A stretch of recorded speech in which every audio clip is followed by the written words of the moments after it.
On the air, and good afternoon again, everyone. Craig Corbin, Brendan Chabath, and the Nighthawk Sports Network team. Game number 2 of the doubleheader, a great rivalry in the Peach Belt. North Georgia, Augusta, both teams in the upper half of the Peach Belt. And man, we have seen some great matchups in recent years between these two.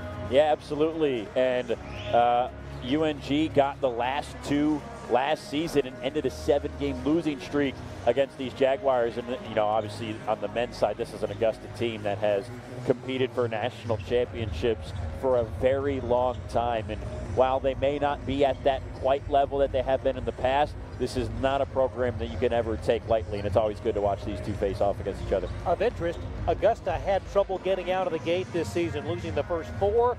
They have won all but 1 since then, proving that the Jaguars are just as good as they typically are. Yeah, and they have just some unbelievable pieces that we'll talk about today in this game that have led to that run that they've been on lately. And when you look at the talent that they have, it's no surprise. The Nighthawks looking to get back in form. They've dropped 2 of the last 3, but the man who has done his part in each of those games, one, Caden Charles, doubles galore. Yeah, 3 straight for him, and a guy who has the talent and the ability to probably average a double-double, but there's so many pieces on this team that I don't know that he just gets the ball in his hands enough to do that. But, man, he has been on a tear lately, and I think it's easy to look at the schedule and see 2 losses in the 3 games that they played last week, but both of them close. And Caden Charles has played fantastic in all 3 of those games, and especially in that Lander game, the one that they did win. He was really big in that second half for UNG in that game, and what was another classic, as it always is, against the Bearcats. And hopefully he can have a big night tonight against an Augusta team that has a lot of size. Usually UNG is one of the bigger size teams on the floor with whoever they're playing against. It's going to be tough to match up against these Jaguars, and Caden is usually a matchup nightmare for opponents. Today he's going to have to match up well. And one of the Jaguars that should be in the crosshairs defensively for North Georgia, one Dimitri Gardner, 23 points a game, not only number 1 for the Peach Belt Conference, but pretty darn good nationally. Yeah, you see that nugget at the bottom in gold, number 11 in the country. It's one of those things that you look up, Augusta, okay, stats, whoa, 23 per game, and you don't realize that the next 2 guys below it are 17 and 15 per game. There are not many teams in the country who have 3 scorers averaging 15 or more. It can be a misleading stat because it doesn't mean every single one of them is going to score 15 or more a game. One guy's going to have 25, the other guy's going to have 11. But like we said, this is a talented team. And I think Augusta has really, like you mentioned, gone under the radar to start this year. This is a team whose name we're probably going to be saying and seeing as the calendar flips into February and eventually into March. Augusta 5-1 in the Peach Belt. North Georgia just a game back at 4-2. Who will win this matchup today here in Dahlonega? It should be a great one. Glad you've joined us. But before we get started, let's toss it across the way to Public Address Announcer Jim Stewart for starting lineups presented by the Northeast Georgia Health System, the official healthcare partner of UNG Nighthawk Athletics.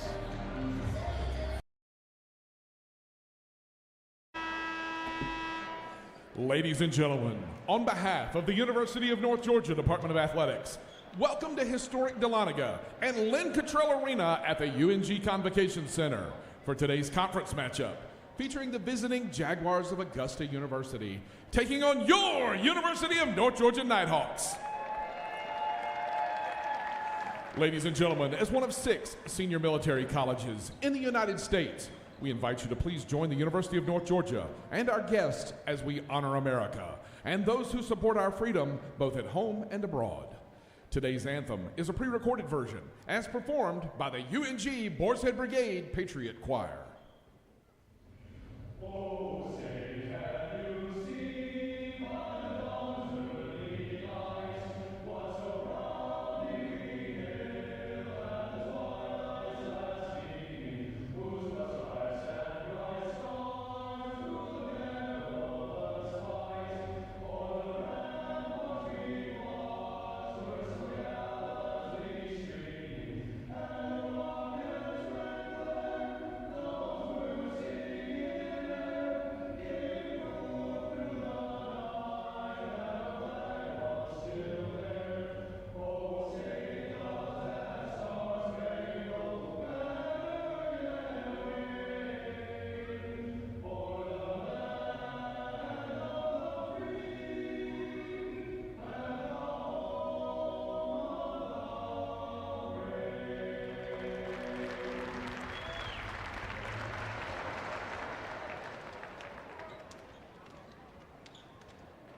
And now, let's meet today's starting lineups.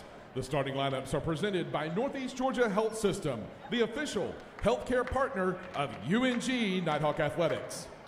First for the visiting Jaguars of Augusta, number 0, Evan Joyner.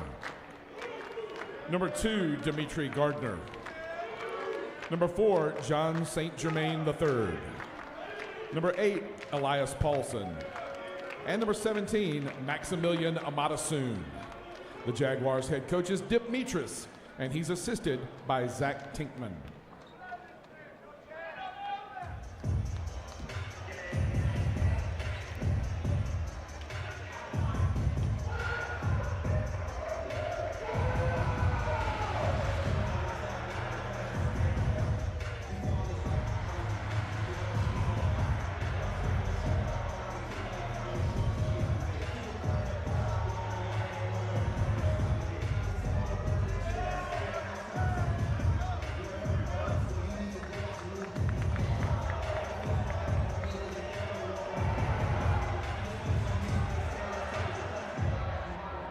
And now, the starting 5 for your North Georgia Nighthawks.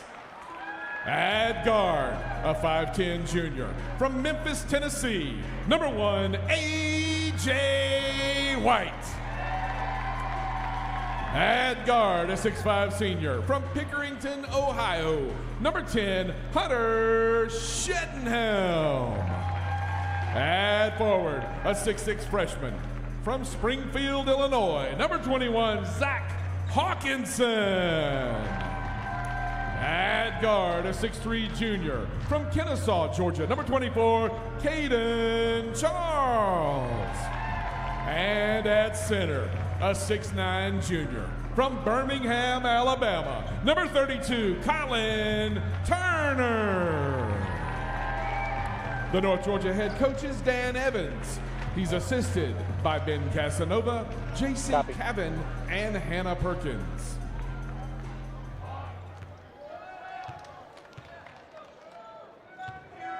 The Nighthawks and the Jaguars here in Dahlonega. North Georgia looking to get back on track,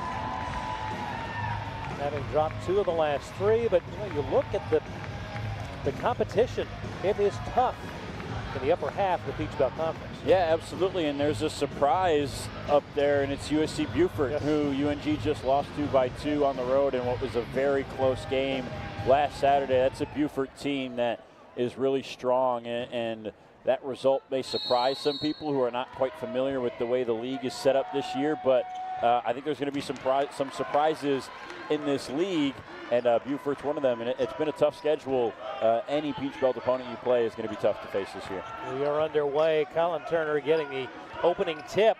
Nighthawks with the first possession of the afternoon. Turner backing in, hook shot up, would not go, but an offensive board. The follow would not fall either.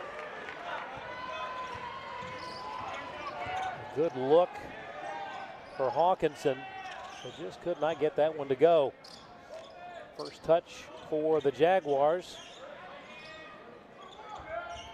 Inside they go, and knocked away by Turner. Nighthawks have it.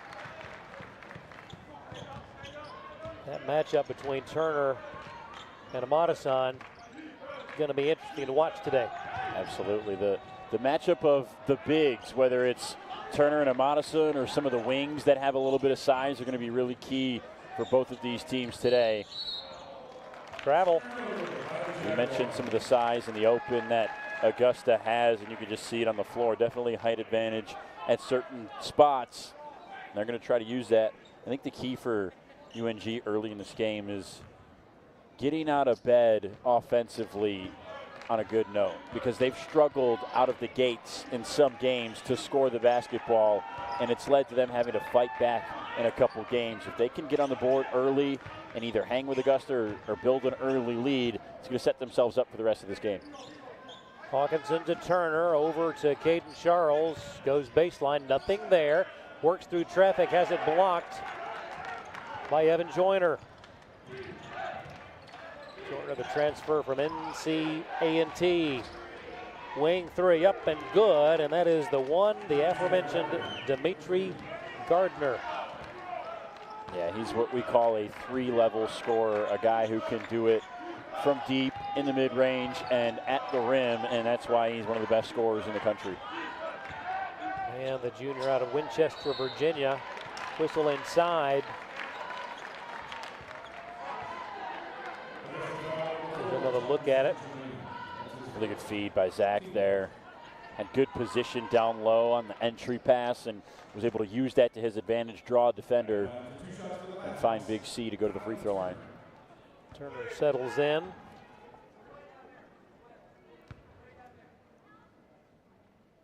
And that's your first point of the afternoon for North Georgia. 71% success rate for Colin on the year at the charity stripe. Got them both. We talked about that inauspicious start to the season for Augusta, but boy, when they caught fire, they have not let up. The lone loss since those first 4 loss at USC Aiken. Charles in the key, now over to Turner. 2.5 minutes gone here. Shedenhelm, corner 3 off the back iron, no good. Gardner, turnaround jumper, just as good as advertised. Yeah, and he's off to a good start already. 5-2 Augusta. AJ tightly guarded by John St. Germain III. Pulls up, hits it. Nicely done, AJ.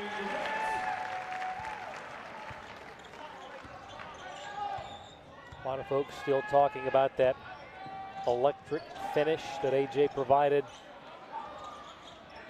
at the buzzer.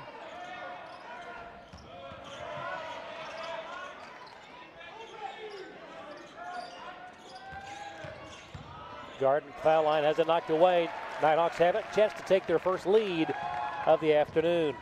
Yeah, that buzzer beater for AJ last week was a big one. Big shot in the arm for the guys. It's one of those moments that you'll remember when this season is all said and done, no matter how it ends. Those games against Land are always so close. You know, we talk about the difficult Peach Belt schedule, and I expect a lot of these games this year in conference to be close for UNG, but everyone with Lander, you just know it's going to be an absolute war out there, and that one was no different. And it was nice to see UNG come out on top, and they've had the last laugh against the Bearcats in the last few games. A grind. Elias Paulson from Gevardik, Iceland, goes to the bench. And Zaire Edwards in the ball game for the first time. Germain drives and gets it to go.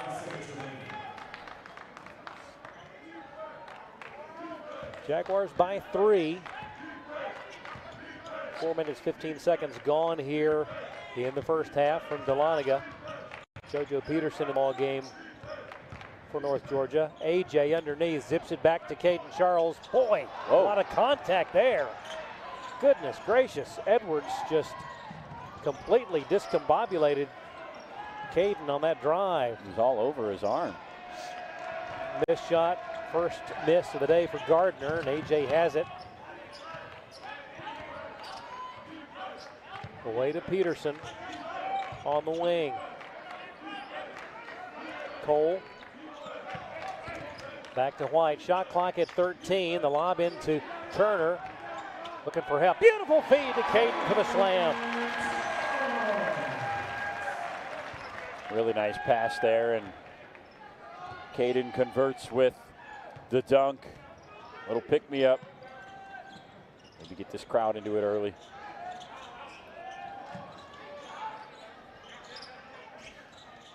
On the wing, St. Germain. The bounce pass to Edwards. Shot up and good for the 5'8" sophomore out of Savannah. It's 9-6 Augusta. AJ. And Caden fakes on Gardner. Puts it up. No good. That's quite the matchup there between Dimitri and Caden.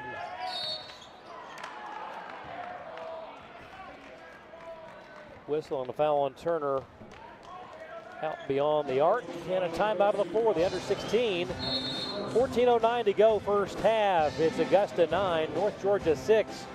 Back after this on the Nighthawk Sports Network.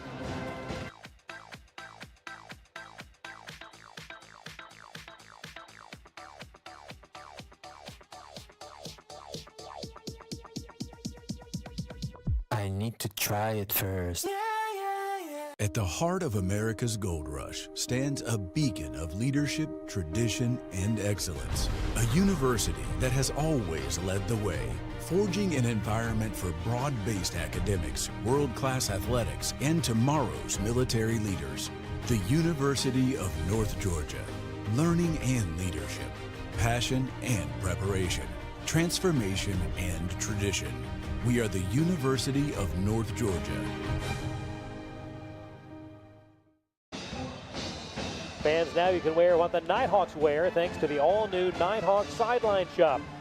Head to nighthawksidelineshop.com for the latest UNG branded apparel at an affordable price. Check out the latest hub for all your North Georgia clothing needs today. Jaguars have led all the way here out of the gate. Coach Evans and the Nighthawks breaking their huddle. You've got Jamari Arnold on the floor, along with JoJo Peterson, AJ White, Zach Hawkinson, Colin Turner. JoJo getting the start today. Have to wonder, A, if that's because they think he's coming along well and starting to get back into the swing of things and back to the level that they know he can play at. And B, if that's a size thing to try to keep up with Augusta's advantages at different spots, because JoJo just provides a mismatch for anybody that guards him with his size.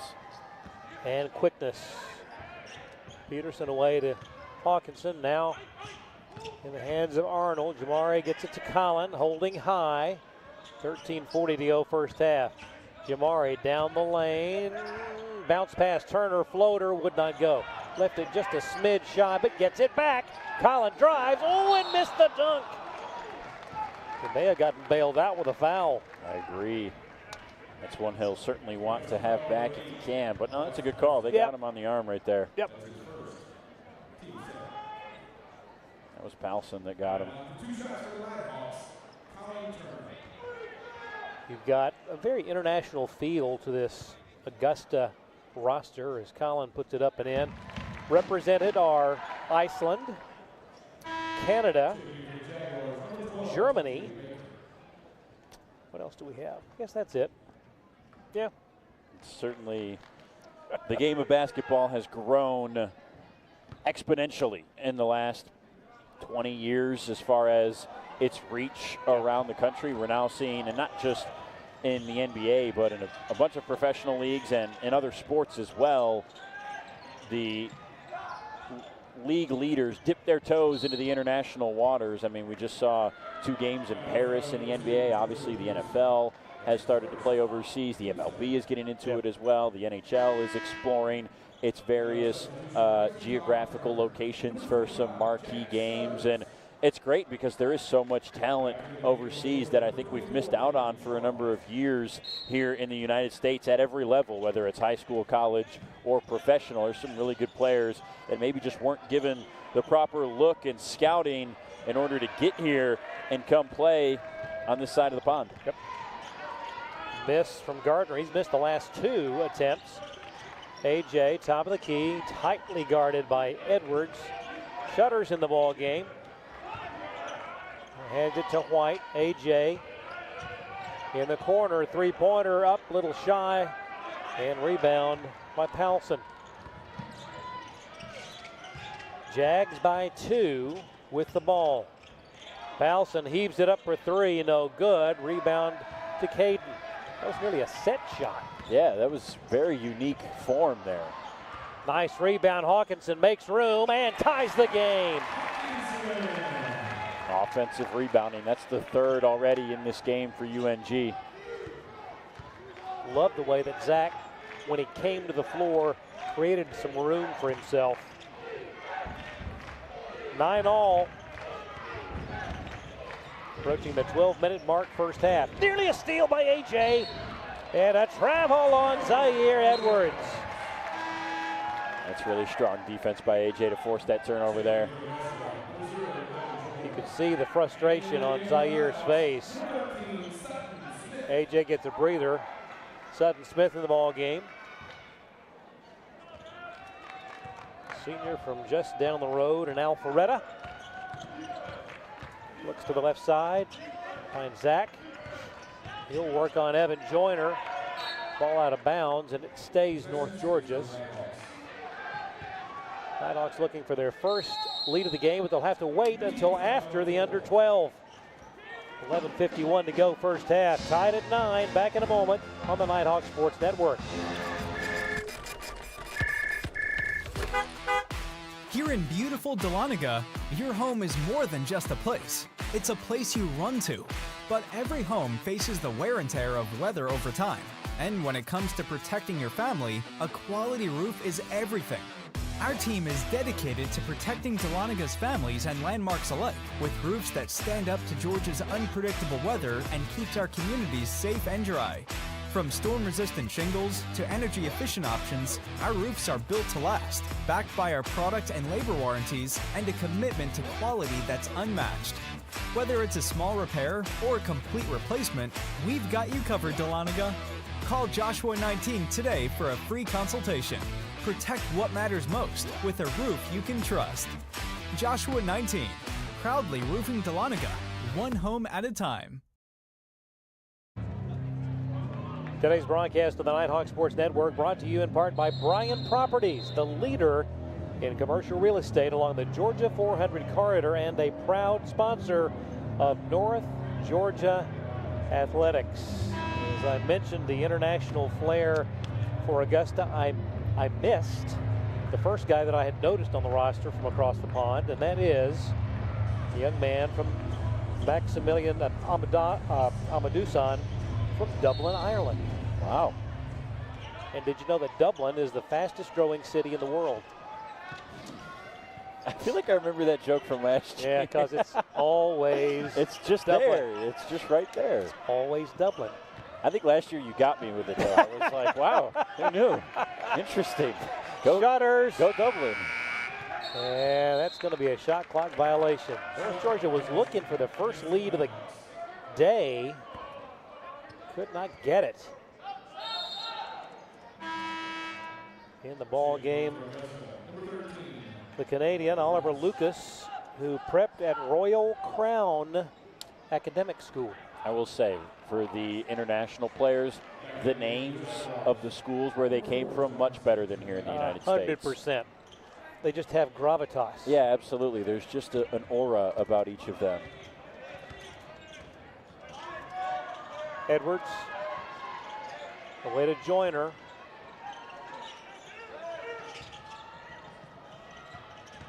St. Germain backs in. Shot underneath, no good. 11-11 to go till the half. Nighthawks looking for the first lead of the day. Caden Charles in traffic, you bet! Tough finish from Charles. He asked for the foul call, probably should have gotten it. Nonetheless, still made it through contact, not easy to do. Just amazing how he is able to get through traffic and maintain control.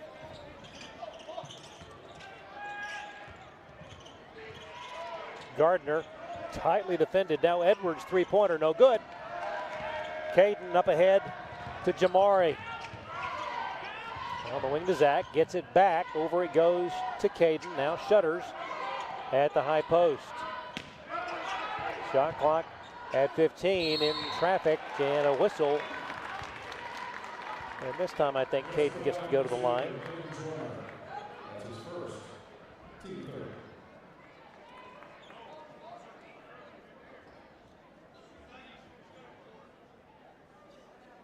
Talked about him in the open, as you see the trio of Nighthawks ready to check back in, and how he has really hit stride of late with those double-double performances. Shutters. I think the season, as it moves forward for Caden, is also going to morph from what it was in the past. And I have to credit Sutton Smith, who kind of brought up this idea, and obviously who a better source than a member of the team. But with the addition of JoJo Peterson and what he brings to this lineup, it takes a certain attention, pressure, and load off of Caden, and especially defensively, he's going to have different defenders on him than he would on a team without JoJo in the lineup. So he's going to have an ability to maybe do a little bit more offensively than he has in the past, while also at the same time not feeling as much pressure to do as much as he has in the past. And that can just, when you can take pressure off of a college kid, their capabilities are really limitless. 100%. The bucket by Gardner, breaking the 6-0 run by North Georgia. Turner backs in, zips in the corner, three-pointer. Charles up, no good. Colin got a hand on it. And they're going to call a foul on the big guy. That's his second.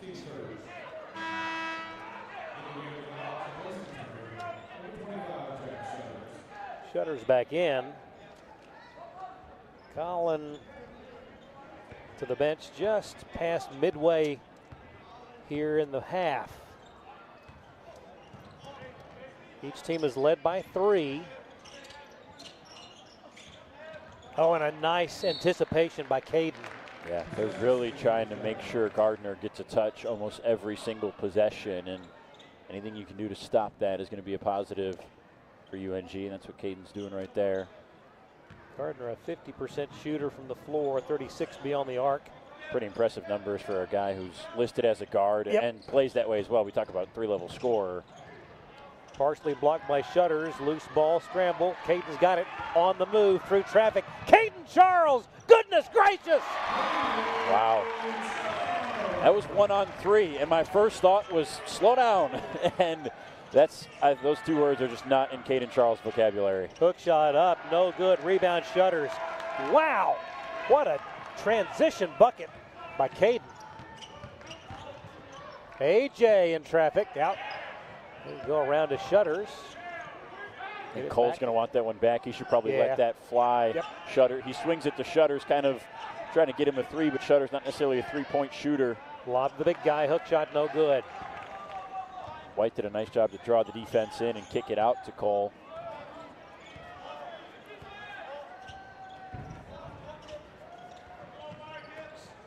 St. Germain gets rid of it. Gardner shot up. And that pulls Augusta to within a point. He's got 9 of their 13 right now. And that's why you see Charles off the ball trying to deny him even the opportunity, because he's made some contested tough shots already. That's how skilled he is. And that's how he averages 23 plus a game. Caden Charles in traffic. And a foul on the baseline against Gardner. We've got a good battle between these two. Caden is putting forth his full effort to match Gardner on the other end of the floor. Not necessarily in scoring or in production, but just in the intensity. And he's done that so far. Caden gets a well-deserved breather. Shaking Coach Evans' hand.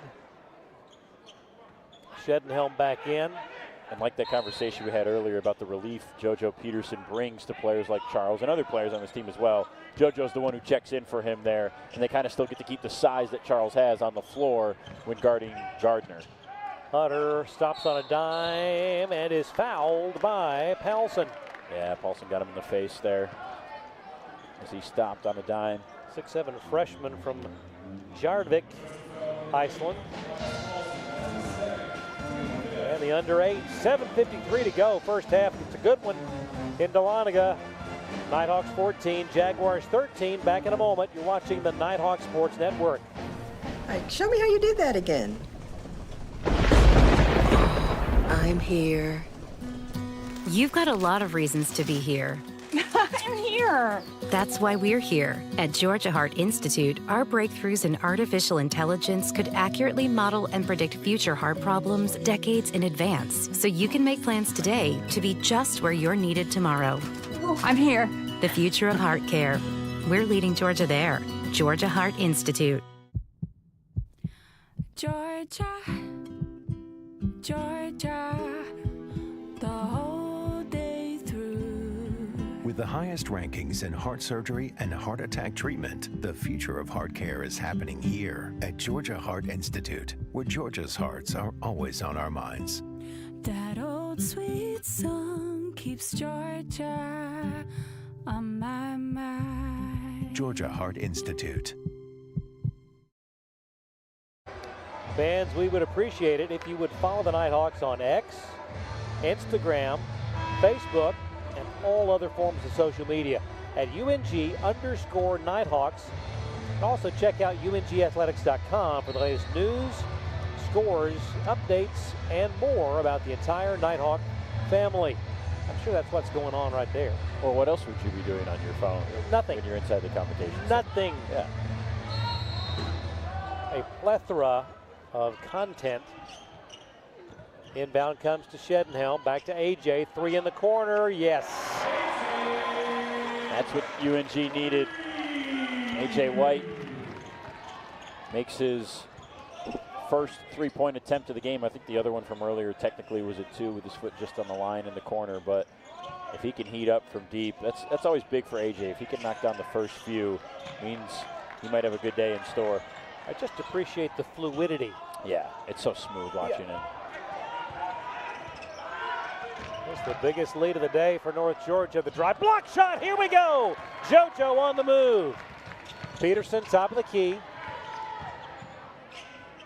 Oh, the lob to Shutters. What a pass from JoJo. Great feed from Peterson and great awareness by Shutters to know that that ball's placed at the perfect spot. He's nowhere looking near the rim when that ball leaves JoJo's hands, so he just trusts that it's going to be right in front of the square when he catches it, and he just goes up before he even lands. A little lob layup, and it works out. Gardner misses. Nighthawks on the move. JoJo a little loose on the dribble. And the crowd even tried to tell him that he had one behind, and just a little too late before he noticed.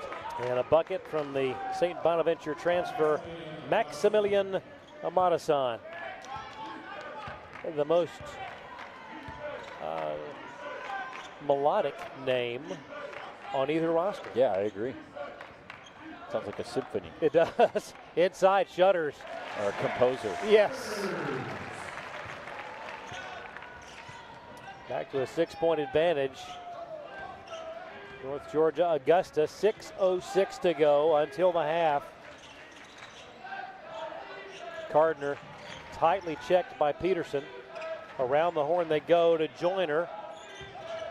Evan, a couple of dribbles, puts it up, no good. Tipped by Shutters and comes away with it.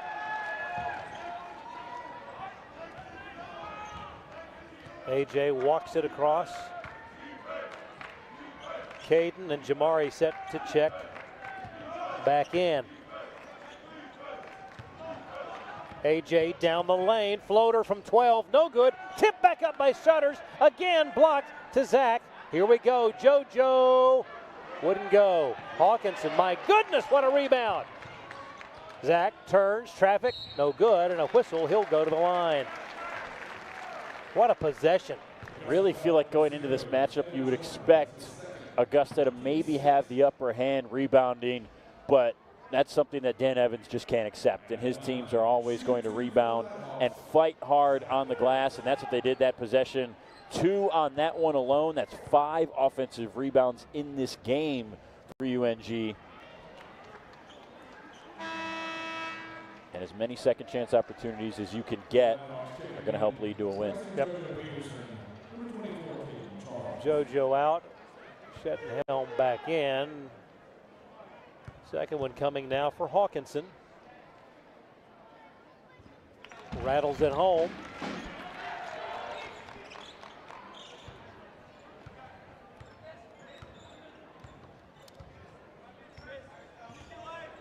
Biggest lead of the day for North Georgia. 5:05 to go, first half. Gardner on the wing, back out front, now gets it. Bounce pass inside to Maximilian and gets the roll. Shooter's touch looked like that ball was going to be strong and land on the other side. And just kind of spun back on the rim almost. AJ back to Caden, around the horn to Shedenhelm. Now White to Zach, over to Hunter, open for three, left side, yes! Can't leave him open. Hunter will make you pay. He had a big game against USC Beaufort with 15 points, tied a team high with AJ White. He had a couple big threes down the stretch. That led to a run for UNG that looked like they were maybe going to come away with that win. I love it. Anytime that you got a guy who shoots at a higher percentage from three than he does from the floor. Yeah. Hunter, 51% from three and just 50 altogether. Goodness. Yeah, impressive, impressive. The way he can shoot the ball is really, there's very few players who can get hot as quickly as he can, and they try to go right back to him there. White probably should have got him that ball sooner. Good effort. AJ, he wants a three, and he's got it. Well, I think there's two guys on the floor who might be hot right now, and the one just assisted on the other's bucket. And a double-digit lead. Shutters comes up with a steal.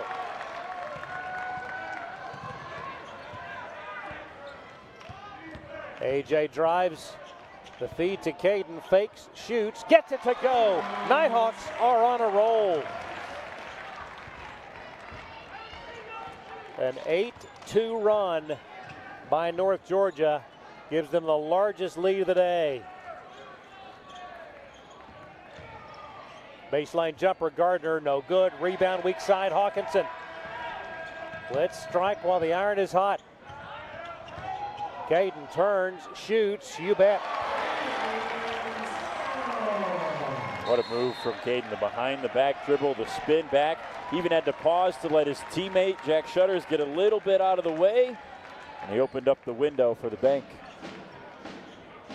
Nighthawks have it going, 3:05 left, first half, 32-17. Back in a moment on the Nighthawk Sports Network. All right, show me how you do that again. I'm here. You've got a lot of reasons to be here. I'm here. That's why we're here. At Georgia Heart Institute, our breakthroughs in artificial intelligence could accurately model and predict future heart problems decades in advance, so you can make plans today to be just where you're needed tomorrow. I'm here. The future of heart care. We're leading Georgia there. Georgia Heart Institute. Georgia, Georgia, the whole day through. With the highest rankings in heart surgery and heart attack treatment, the future of heart care is happening here at Georgia Heart Institute, where Georgia's hearts are always on our minds. That old sweet song keeps Georgia on my mind. Georgia Heart Institute. Dahlonega Resort and Vineyard is a quick drive from Atlanta, but a world apart from the noise and sprawl. Escape to the North Georgia mountains for your next weekend adventure. We'll book your next corporate outing at Dahlonega Resort and Vineyard today. What a run the Nighthawks are on, and in part thanks to one Caden Charles and this touch shot off the glass. Caden's been big to start this game. He's got 11 and 5 with a steal already. Still 3 minutes to go in this first half, and a big reason that UNG's gone on a 10-0 run. Straightaway three from the big guy, Maximilian missing. Hawkinson clears the boards. Not sure that's the shot Augusta was looking for early in the shot clock out of the timeout. Thinking that was not what Dick Metris would have called for in his 21st season there. The dean of Peach Belt Conference coaches. He is quite the showman. Today his Jaguars have run into a buzzsaw of late. Shedenhelm lost the handle, goes out of bounds, but last touched by Augusta.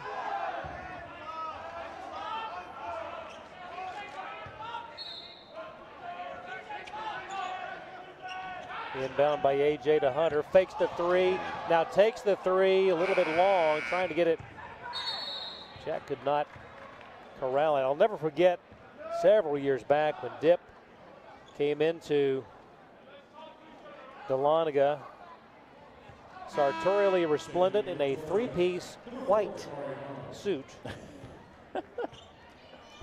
and white patent leather shoes. Did you get to ask him about it? Couldn't bring myself. Couldn't. I would love to know what the reason was for that decision. Yeah, ever the showman. Great guy. Let's say modest gear today compared to those, to those days. Yeah. Maybe those days they were a little bit better team. Maybe that's what it was. I don't know. I've enjoyed knowing Dip for many years. Nice hook shot there from Wadasan. He's spent those 21 years, like you talked about, Craig, building a fantastic program and a team and a program that has represented this conference and this region outstandingly on the national stage for a number of years. He easily had a team that could have won the national title in 22. Floater by AJ wouldn't go. And that doesn't happen by accident. No. 90 seconds left, first half. Behind the back, Gardner up, no good. Rebound Shutters. Jack doing a nice job on the glass. At the other end, a whistle. Oh, did somebody say the magic word?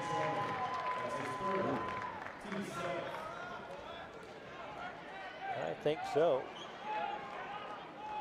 A technical has been assessed. Not sure who, didn't see who it was on. I think somebody must have said something, and Coach Mitras getting his opportunity. As you see Coach Evans huddled up. Meanwhile, AJ to take the technical foul shots. The moderate 92% free throw shooter. Pretty easy choice. You know, we talked about the fluidity of his game, and none better than what you see every time he sets up at the foul line. Yeah, and the most impressive thing about AJ's free throw numbers this season is it's at one of the highest volumes in the conference. Right. I mean, this UNG team is known for being aggressive on offense and getting to the line more than anybody. They've done that, I think, each of the last 3 years within the league. And Caden Charles and A.J. White, Colin Turner, those players get to the line so much, and to shoot it as well as they do at the volume that they do is really impressive. So this could be a 4-point possession for North Georgia. I think the technical had to have been on Maximilian. That's what I thought. Yep. And Dip clearly still doesn't understand it. One more for Caden, and there's your 4-point possession with 4 foul shots. Biggest lead of the day. And a 14-2 run in less than the last 4 minutes. Yeah. 1:11 to go until the half. Up by 17 are the Nighthawks. John St. Germain III away to TJ Baker just in the ball game. Nothing there, back to Baker. Puts it up, it is good. Freshman from Tallahassee.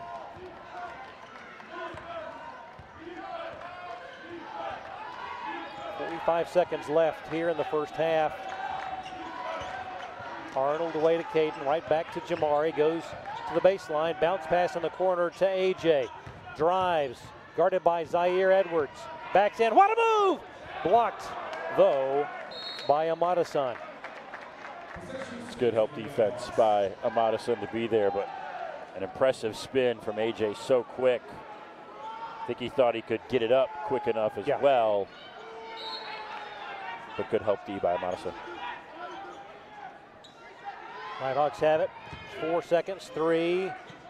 High off the glass, no good. Maximilian the rebound. Final 15 seconds of the first half. North Georgia by 15. Germain, nothing there. Cross court it goes. 3-pointer. Edwards is up, well short. Ball into the hands, and that is your first half. North Georgia, a strong finish to the first 20 minutes of this ball game.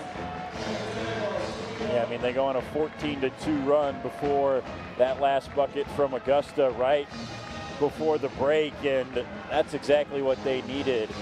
We talked about needing early offense, 36 in the first half and a 15-point lead. That'll do. We'll see what transpires in the second half, and boy, Coach Mitras heading off the floor was still an unhappy camper. Yeah, he feels like they should have 2 points back after that technical foul, but and not much we can't really gauge. Yeah. But such is life. Great first half for North Georgia. We'll take a break and be back to digest the first half numbers. It's 36-21 UNG. This is the Nighthawk Sports Network.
Scholarship in North Georgia because of a mentor named Colonel Phil Baker, who was an airborne ranger.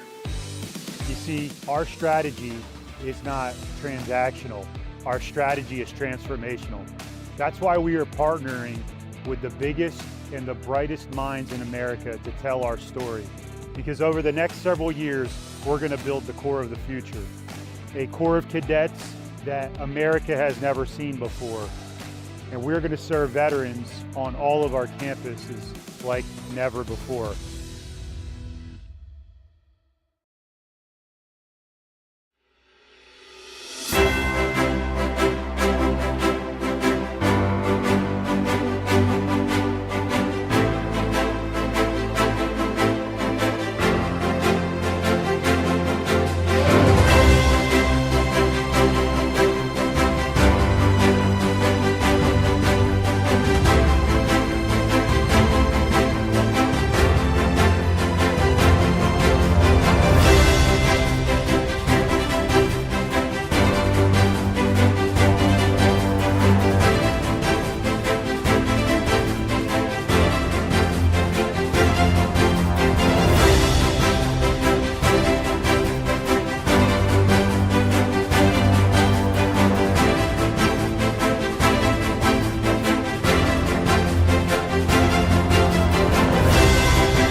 To them, the whole world looks like an opportunity, one to be seized, built upon, and made better for their sport and the people around it. To student athletes, every opportunity is a chance to change what could be and show the world what opportunity can do.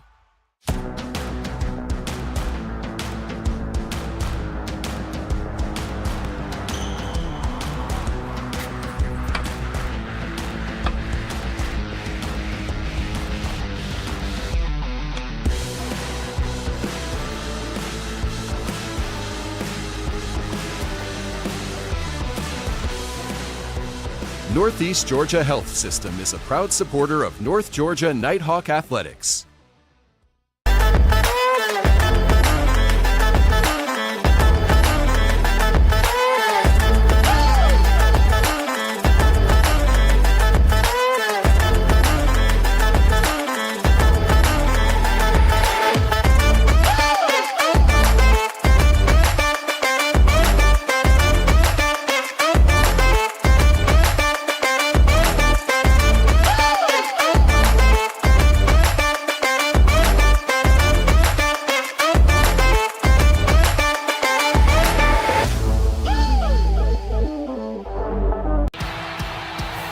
To national championships runs through NCAA.com. And whether you follow one college team or all of them, it's never been easier to get the content you want with NCAA.com, the home of college sports.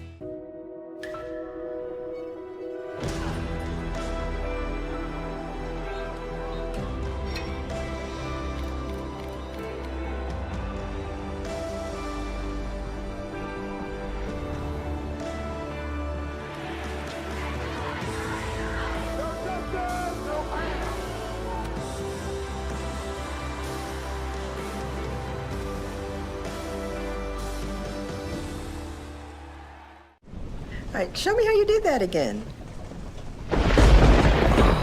I'm here. You've got a lot of reasons to be here. I'm here. That's why we're here. At Georgia Heart Institute, our breakthroughs in artificial intelligence could accurately model and predict future heart problems decades in advance, so you can make plans today to be just where you're needed tomorrow. I'm here. The future of heart care. We're leading Georgia there. Georgia Heart Institute.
Hey there, sports fans.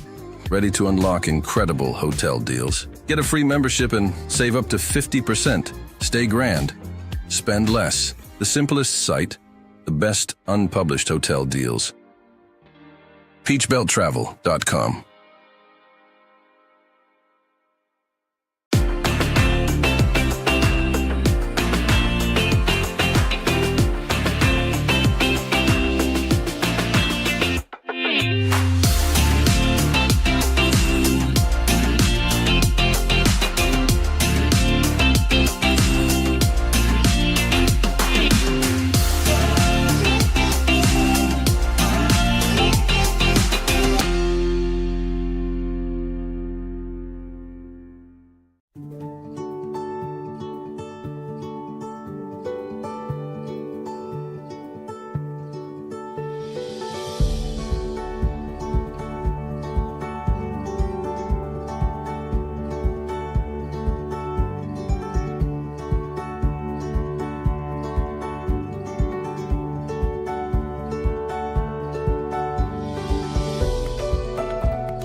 number 32, Kyle Hornsby.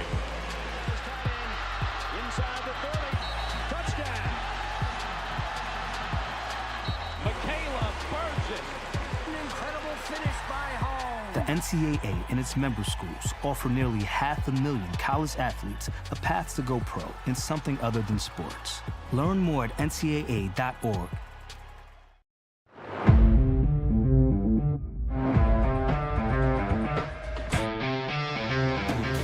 We have a long tradition of athletics at the University of North Georgia.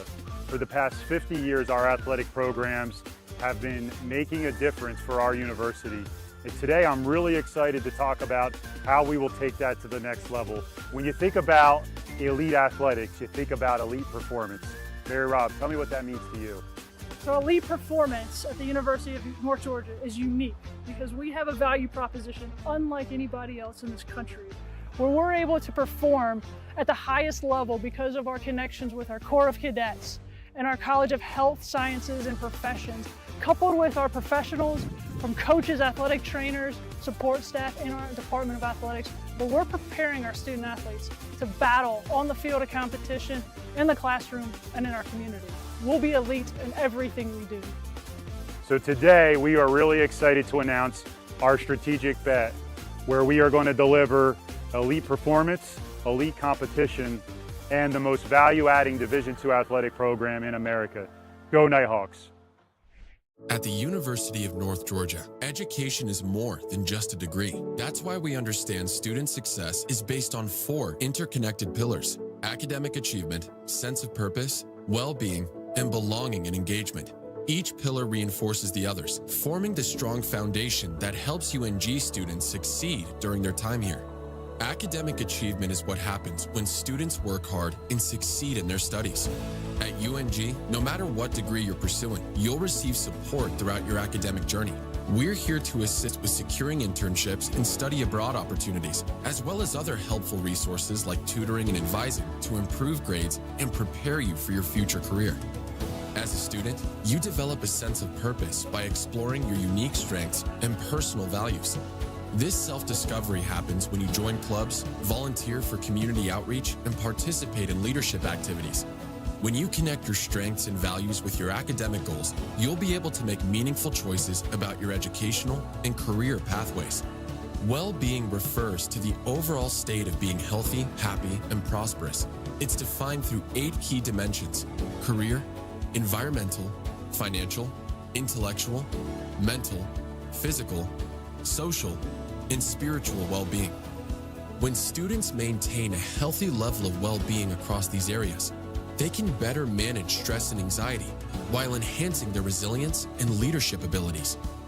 Our Live Well UNG initiative promotes healthy behaviors and strategies for achieving overall well-being. We also understand the importance of belonging and engagement in fostering student success. This means feeling supported socially and connected to others on campus. From community building events to cohort programs and clubs, our goal is to make sure every student feels connected, valued, and empowered. At the heart of the University of North Georgia lies a commitment to academic excellence. It's about achieving dreams, finding purpose, enriching your well-being, and forging lifelong connections. Wherever you are in your educational journey, we are here to help you every step of the way. No matter how you connect, ETC delivers fast, reliable internet and secure, powerful Wi-Fi choices for your home. For intense gaming, easy sharing, and buffer-free streaming on every device, all at once. With local experts ready to help. Connect to faster internet. Connect to awesome Wi-Fi. Connect to now. Call or visit etcnow.com to upgrade your internet today. Defense, a hallmark of Coach Evans and company, and boy, on full display in the first half here today. 36-21, Jaguars, a prolific team offensively, but thus far have been held in check. 10 for 27 from the floor, 1 of 7 from deep, 6 turnovers as well. That's a product of the UNG defense. We highlighted Dimitri Gardner in the open and talked about him when he got started in this game. He finishes the first half 4 for 9 and was really quiet down the stretch while UNG went on that 14-2 run that leads to this 15-point lead. We are underway in the second half. Glad you're with us from Dahlonega. This is the 29th meeting between the two programs, and a quick three from John St. Germain III, a 44% shooter beyond the arc. Well, we just talked about it. That's only their second of the game, but that's exactly how you want to start. Took them less than 20 seconds to get that out of the half. First touch for the Nighthawks here in the second half. Caden Charles in the corner, guarded by Gardner. Off balance shot, no good, and a whistle will send Caden to the line. Nighthawks shooting the ball well at the stripe thus far today.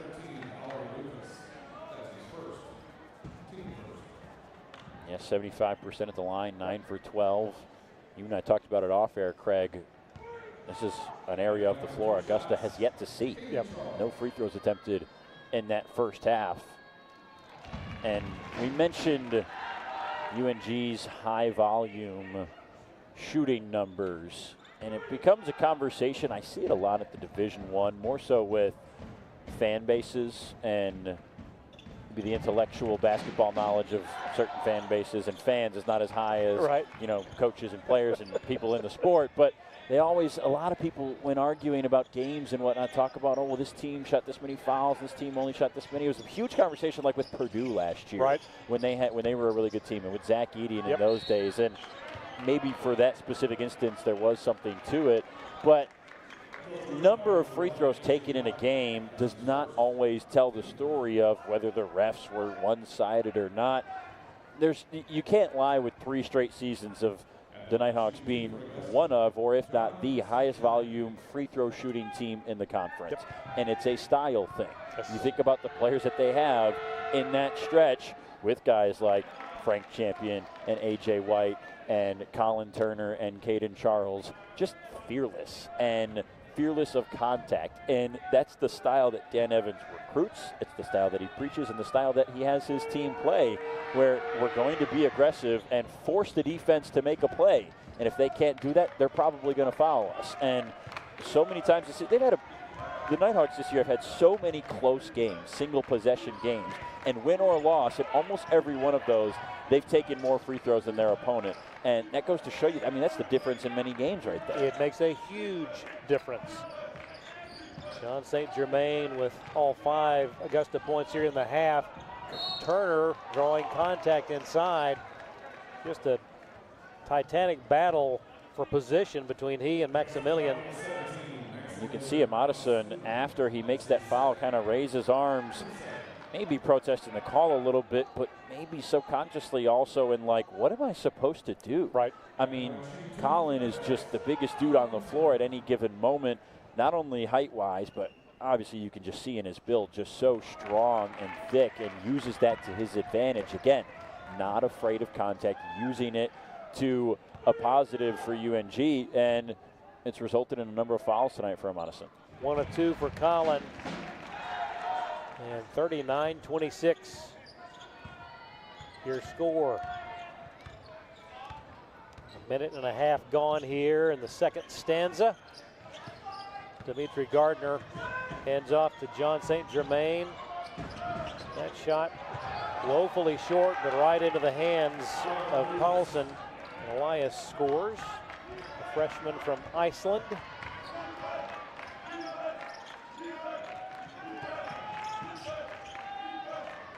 Nighthawks by 11. A.J. fall away jumper and a foul.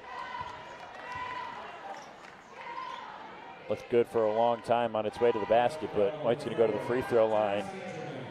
Very smart, felt the contact near the midsection as St. Germain was reaching in, and it's a very James Harden kind of tactic. When that arm goes in there to reach, it's an attempt at a steal, or to limit your movement while not fouling. And we see it in the NBA, and James Harden was kind of the pioneer of that movement. But you reach that hand in there, I'm going to go up right through it. And I may not even truly be attempting to shoot the ball, but I'm going to get the foul call. And that's what A.J. White did there, and he got 2 points out of it. And that is something you're going to see much more often than not from A.J. 2 minutes gone here in the second. 41-28.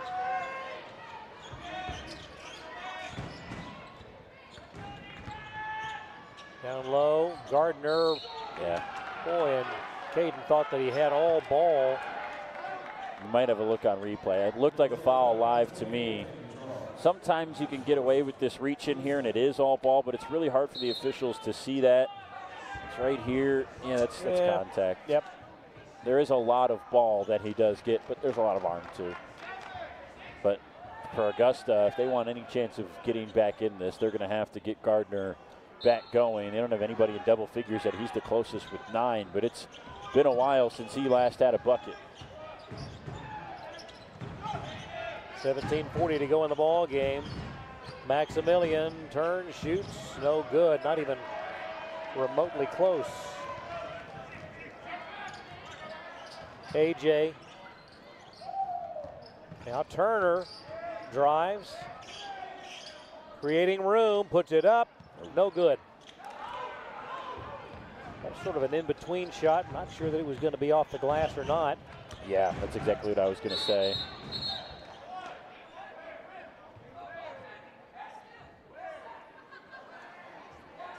And a whistle. They got Hawkinson for a bump. Okay. But Demetrius is arguing for, well, they said, how is the foul on Zach? If we look at the replay again, he's nowhere near the plate. I think Dip has an argument for goaltending here because Hawkinson's hand touches the net while the ball is on its way up, and I think Dip just got teed up again. Yes, he did. That's the second technical today for Augusta.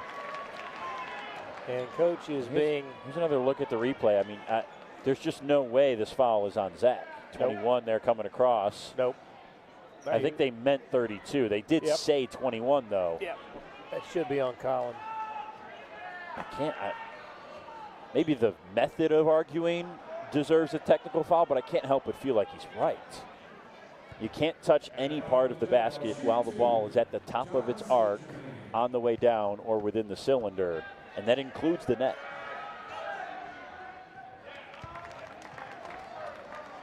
Good from St. Germain. Devin Joyner comes in for Oliver Lucas.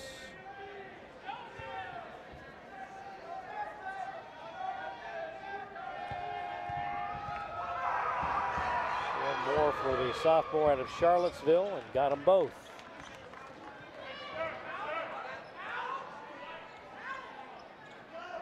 Full court press by the Jaguars. White double teamed in the corner, and it is Augusta ball. AJ, I think, tried to bounce it off a defender, but didn't have enough room to do that. Yeah, it's very easy, kind of natural human tendency to get that ball in the corner, and you know the press is there, obviously, so you survey the floor, try to find who's open, but in that pause of surveying, you allow the double team to collapse on you in the worst spot of the floor. What you really want to do is get that ball, and you've got to know where you're going to go with it quickly, whether you're going to split the double team, where you're going to go right back to the inbounder, or go along the baseline or the sideline. You've got to make that move quickly, and AJ just kind of took too long to make his decision and allowed the trap to come. St. Germain down the lane, up and in. I think that was about to be a travel. We've got two different calls here. Demetrius argued for the and one and got it. Whether he traveled or not, that's an unbelievable finish by St. Germain. And he has been on fire here in the second half. Yeah. Averaging 15 points coming in. Only had 2 at the half. He's got 9 now and a chance for 10. And all of a sudden it's 11. So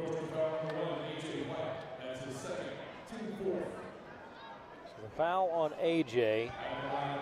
Boy, a lot A lot of stoppages, and we still haven't reached the first media timeout of the second half yet. Need some flowing action in this game.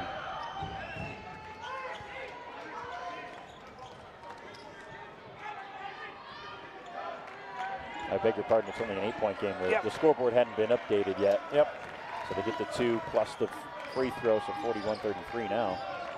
3 minutes gone here in the second half. Caden Charles zips it in the corner. Shedenhelm, 3. Yes. I don't know what Augusta's doing on that defensive possession. I mean, the play is not necessarily run for Shedenhelm. Every play that UNG runs has a number of options, but he's over there for that reason. You go to the strong side. Colin Turner, Caden Charles, AJ White, they're all on that right side of the floor. The defense is overloaded heavily that way, and they help way too far off of Shedenhelm, and he makes you pay. When he's that wide open, he's going to do that 9 times out of 10. Second personal on Caden. Stops the clock with 16:24 to go. 44-33. Jaguars have it underneath their own goal. And down comes to Gardner. Dimitri drives, shoots, no good. Rebound, though, to Maximilian. Turns, hook shot up, no good. Gardner stripped away by Hawkinson. Great defense. Gardner made the cardinal sin of coming down with the ball, and Hawkinson took advantage of that opportunity. Caden. Back to Zach. Oh, was going for the slam, and it just whacked a little. Yeah, it just needed another 2 inches on that vert, and he would have had enough room.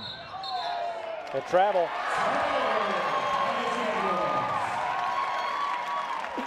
Oh, that's too funny just to see the official make the call that way, because I know he just jumps in and takes 2 big steps and shows the you could have just blown your whistle and waved your arm, but it was because everybody was expecting the foul call, and that's not what it was. That was funny. The under 16 is upon us. We'll take a break. 15:45 to go. It's North Georgia by 11. Back in a moment. This is the Nighthawk Sports Network.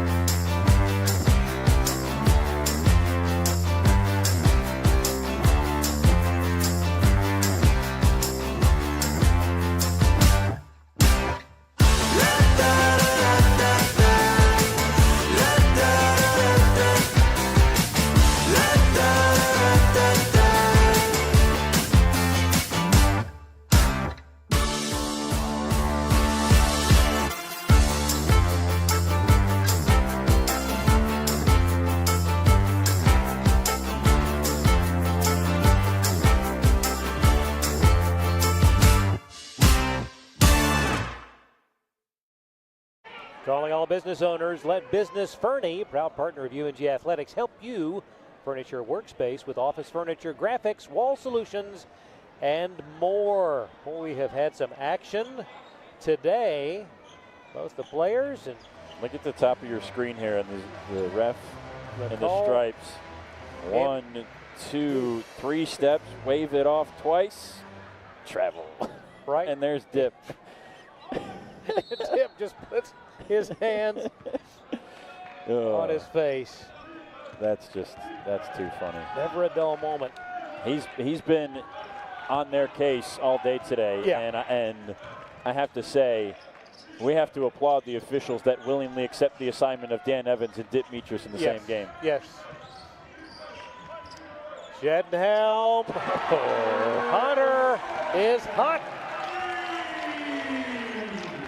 Yeah, he's 3 for 5 from downtown now, and that's 2 in a row in the last couple minutes. And now it's not at the point where leaving him open is even an option. You've got to deny him the ball. Gardner drives through traffic and scores. Craig, that's Dimitri Gardner's first bucket since the 8:27 mark in the first half. It's hard to comprehend. And they're still only down 12 and got it to single digits at one point in this second half. Hard to comprehend. He does get 11 points with that. He's now reached double figures every game this season. Coach Evans really calling for that to be on the shot because AJ did a phenomenal job to heave it, and it nearly went. Yeah, I think that's the same foul that he worked a couple of minutes ago that we talked about, that James Harden type foul. Feel the contact, you feel the arm on your hip or in your midsection, and just go up through it. And understandably, Dan Evans can't believe the call. 47-35. These coaches they're getting their money's worth today. Shout out to Devin Kupka today, who's our director and producer of the show, going back and forth shots with Dan and Dan.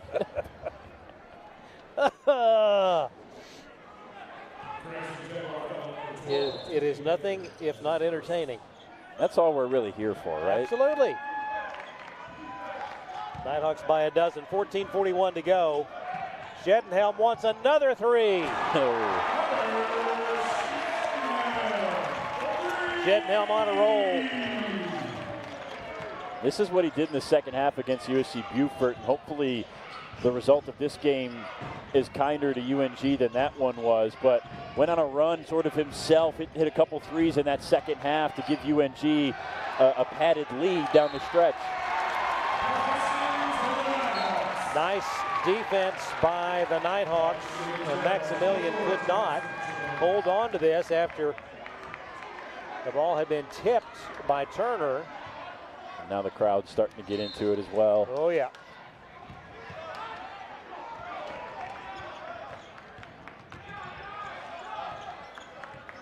Jamari works on Zaire Edwards. Gets it right back from Turner. 6 minutes gone here in the second half. Nighthawks by 15. NBA three. Goodness gracious! Hunter Shedenhelm! That's 5. When the man is open, it doesn't matter where he's standing on the floor. And a charge on Gardner.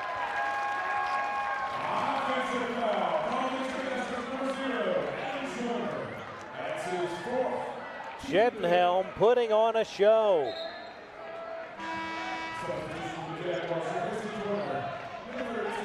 Biggest lead of the day, as you see the charge by Gardner. 18 points. And a reach in at midcourt on Zaire Edwards. Edwards, the sophomore from Savannah, prepped at St. Andrews School. All right, so give the ball to Hunter, and we'll just see what happens. Yep. I'm good with that. Yeah. Arnold at midcourt. Into the hands of Turner. Backs in on Maximilian. Hook shot coming. Left it a little shy. John St. Germain, 13-13 left. Maximilian, well, there's a reason he took that three in the first half. Yeah, that's one you'll live with if you're UNG. It's just a bit of a miscommunication in transition on defense. Turner and Shedenhelm guarding the same guy, and Turner late rotation back to Amadison. Would you believe he's 7 of 9 from 3? Wow. Down low, foul called.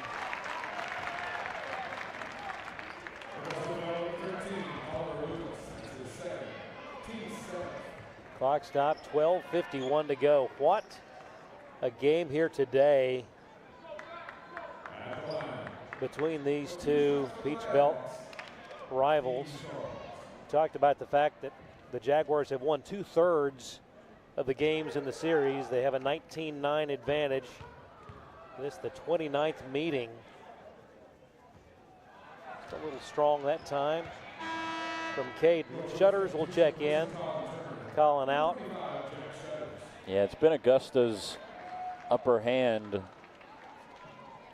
for the history of these two teams, but UNG 12 minutes, 51 seconds away from 3 straight over the Jags. 1 of 2 for Caden.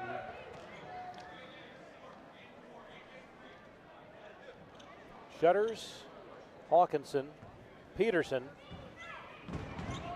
Arnold and White.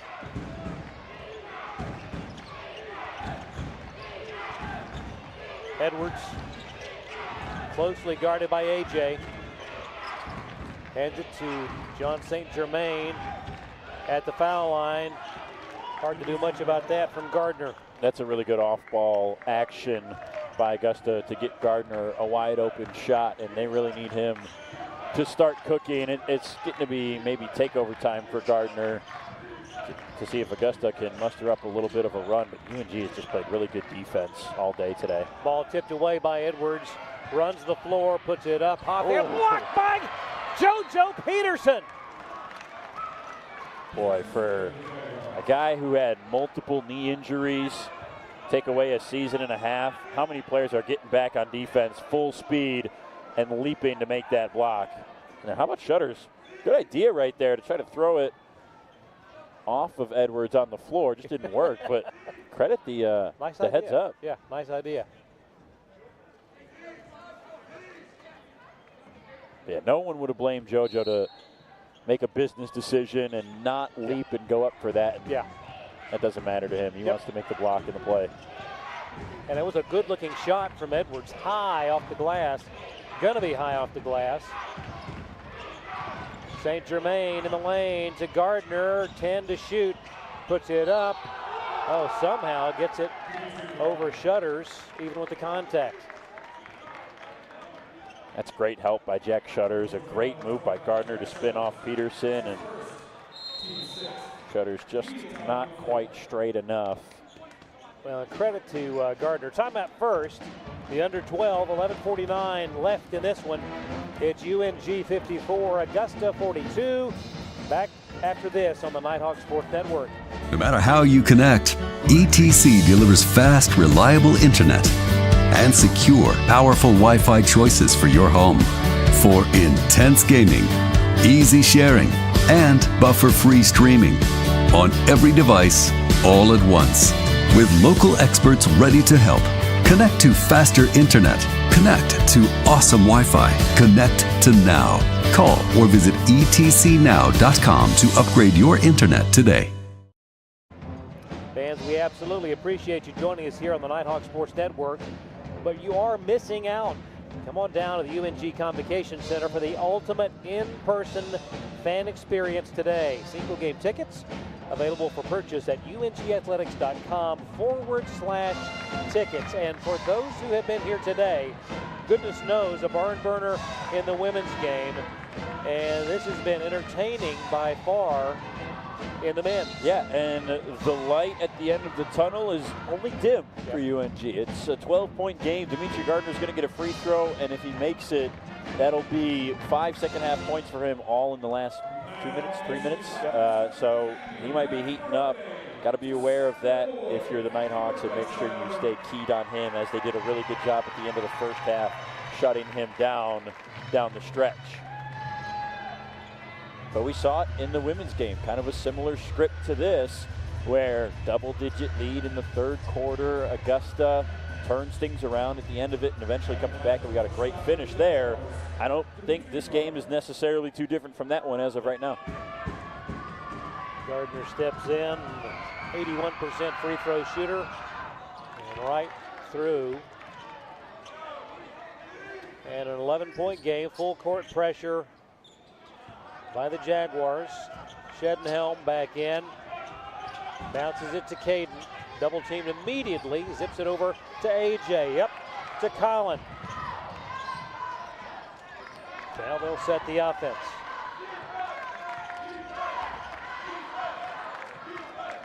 AJ gets it back from Hunter, and that's a foul on Zaire Edwards.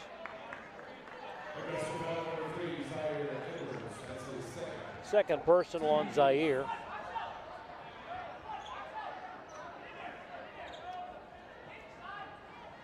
At the 8th team foul on Augusta.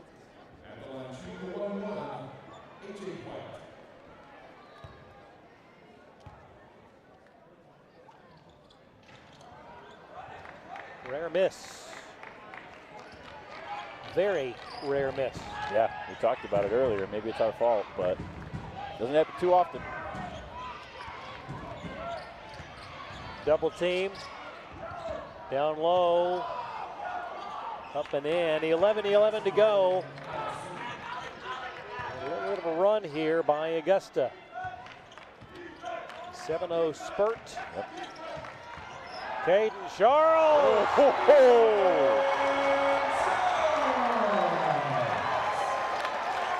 Put that one on the highlight film. Oh, he saw daylight and he took full advantage. Zaire Edwards.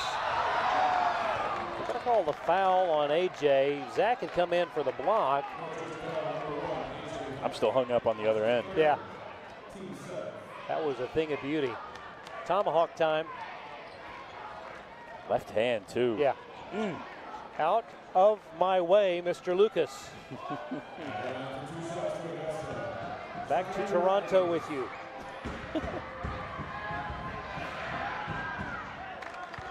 Zaire, short of stature, but big heart. What a competitive engine in number 3. Yeah, he's been all over the place today. Certainly fights hard. He's had to handle the tough assignment of A.J. White, and it hasn't always gone his way, but he stepped up to the challenge every time down. 10-point ball game. Edwards guarding A.J. Now Turner, top of the key. Oh, beautiful feed on the cut by A.J. You can see there was a miscommunication on what the set was called, and I think Chris Cole and Caden Charles were in the same spot, and they were talking to each other about what was supposed to actually be happening, and A.J. White picked up on it and said, I'll just slip back door and score an easy lay. And an answer by John St. Germain, the third. Inside 10 minutes we go.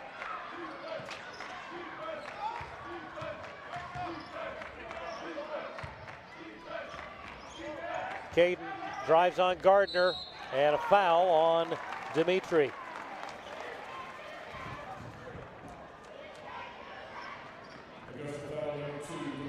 Caden's hobbling a little bit. Yeah, looked like he maybe got hit in the midsection somewhere. I think as he lands and after the whistle's blown, I think like right here maybe. Yeah, hard to see. Caden looking for point number 19. And he has found it. 19-7, 1 assist with a steal, 26 minutes, only 1 turnover. That's not a bad line score. It's okay.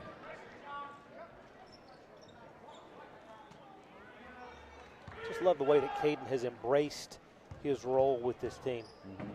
Mm-hmm. You know, he started the year as the National Player of the Week with the NABC at the D2 SIDA, and the first winner of that award in the first week of the season.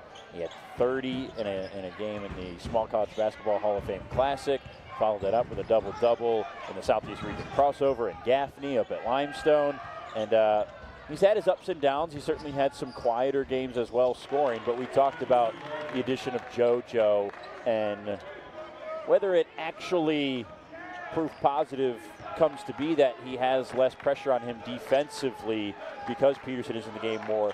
If it's only mental, it's still helpful. And if he feels less pressure and more relief offensively and like he's more free, then for all the better. Charles with the ball just inside the foul line, no good. I tell you what, that shot doesn't go, but he's certainly playing like it. Yeah. He's playing more loose lately, it seems. By the way, Gardner now with 18 inside to Maximilian. Hook shot up, no good. Rebound, Coles.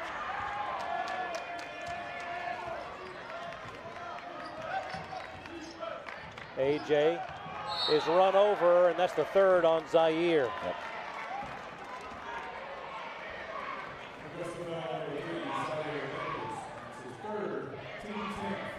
Clock clock stop, 8:35 to go, 10-point ball game.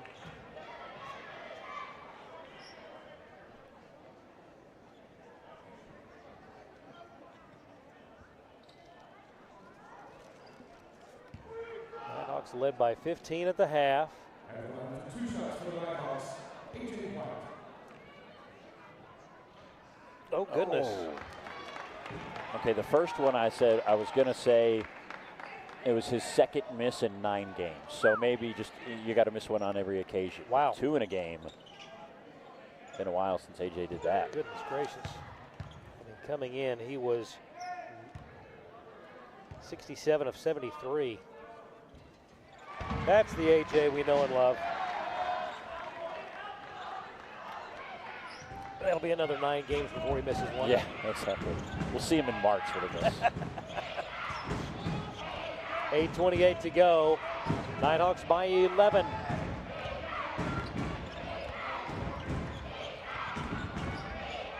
St. Germain away to Gardner.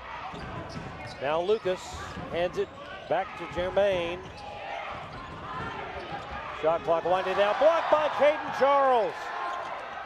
The last second heave, oh, for goodness sake. You could just tell as soon as it left his hand. Wow. You were like, what is he doing? It's, oh, the shot clock, oh, it's going to go in, isn't it? And it did. Wow. From just about midcourt. Now they're going to see. I thought that it was a legitimate shot. Yeah, sure looked like it. But they will review. Yeah, they're going to take a look at the replay. So clock stop, 8:01. And both head coaches can't believe the whistle's blown because they want play to ensue. The referees, it's actually interesting this happens because there was a situation similar to this, or what maybe this could be, in the game at USC Beaufort, where a goaltend was called against Beaufort and gave UNG 2 points. A couple minutes later, at the media timeout, they review the call. They say it was no longer goaltending, 2 points taken off. The Nighthawks out of the timeout go from down 1 to down 3, but they had just played the last 2 minutes with 2 more points than they were supposed to have. And so it's a unique situation, and I actually looked it up in the rule book because I wanted to see like the way they're actually supposed to go about that. The referees had the discretion to look at it as it happens or at the next media timeout. Interesting. 8 minutes and 1 second left. I think we could have waited until the media timeout. Exactly. But I think their mindset also might be we want the score to be right now instead of playing with maybe possibly the incorrect score for the next who knows how long before we get a timeout to actually go look at it. Because it's definitely the preferred method to come out of this timeout and have the score right rather than in 3 minutes maybe. Like what if we go on a run where there's just no whistles and Augusta comes to find out they come out of the under 8 media timeout with 6:12 left and all of a sudden they have 3 less points. Yep. You know, so I understand why both coaches just want the game to keep playing and they just want to go. But the referees have the option to do this, and I think they actually made the right call here. John St. Germain has been a force here in the second half, 17 for the game, and they are really taking their time looking at this. Split second by split second. 30, and it is good. Yeah. So as we thought, right, in real time, 30 frames of video per second, so you can get a pretty good idea. We'll see it here now. Good look with our under the basket camera. Collecting it. Well, maybe closer than we originally thought. Left his hand. Did get it off. A full second. There's plenty of red. Yeah, full second. It was on 1 by the time he grabbed it, though, so he had to get it up quick, and he sure did. Yeah. And I think kind of the whole pause and delay overshadowing. He was at half court. Yes. That's an impressive shot. Amazing. And a big one to keep it an 8-point game, single digits. Peterson bounce pass to AJ in the hands of Hawkinson. Floater from AJ, short into the hands of Peterson. Now Caden's got it. I'd like to see one go through for JoJo. Has yet to score this game. Still hasn't had like the scoring outburst that he's capable of since coming back. And again, it's only been 3 games, this being his 3rd. It's going to take some time for him to get to the level that Nighthawk fans, and certainly him more than anybody else, want him to be. It feels maybe like he just needs to see it go through the orange. Exactly. It's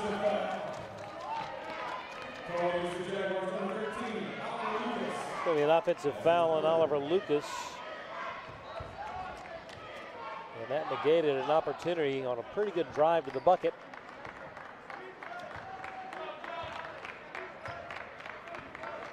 Eight-point ball game. 7:07 to go. Zach to Colin.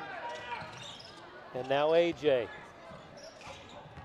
JoJo drives. At the foul line, no good.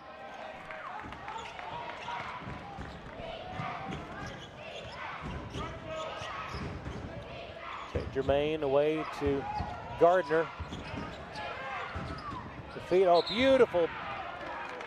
Oh, my goodness. I thought that was a clean tip by Colin. One of those pass interference calls you see in the NFL a lot, where that outside arm kind of wraps. Yes. I think that one was less egregious than the one we typically see. Right. That will send Maximilian to the line. A 70% success rate from the man from Dublin by way of St. Bonaventure. That is a circuitous route to get to Augusta. Yeah, absolutely.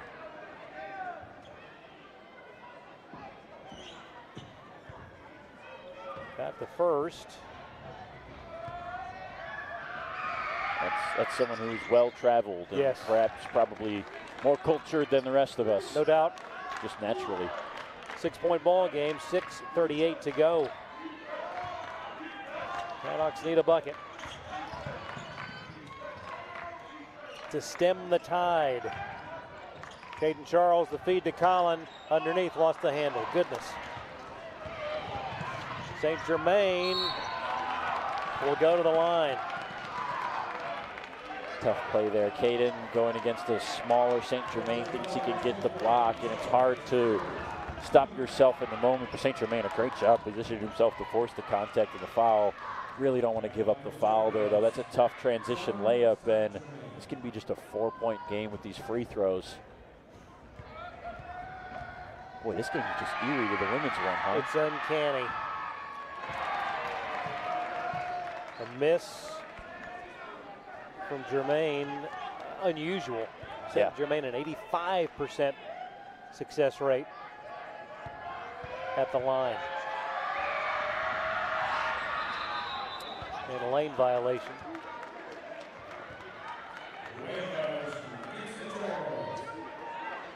Yeah, that's on Lucas, so that make is negated. Yep.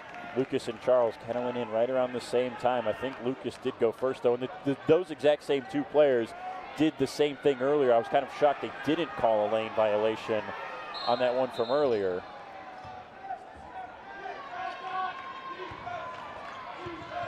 JoJo brings it up.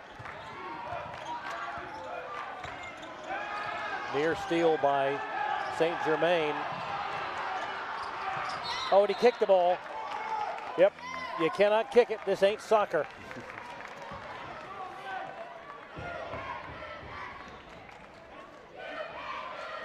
That's really good defense by St. Germain, and it nearly worked out for him. Yep, there it is. Yeah, I don't think it might not have even been intentional either, as he's trying to slide back to the direction of the ball, but I think it was intentional.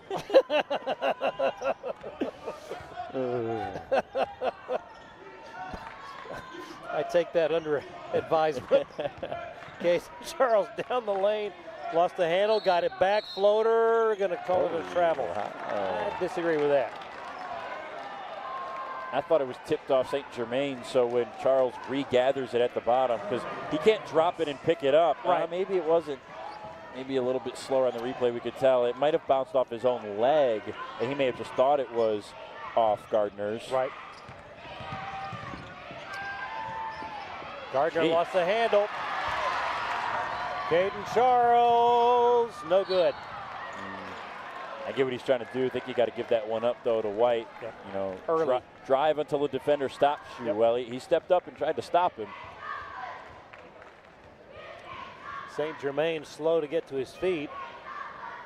Yeah, if he dumps right there, AJ's wide open. Almost had the make, though, and it would have been an and one. So what do I know?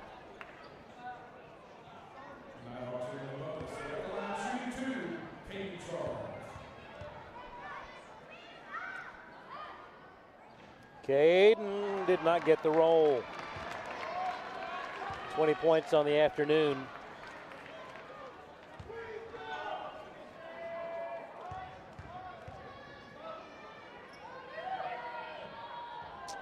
Oh, of 2.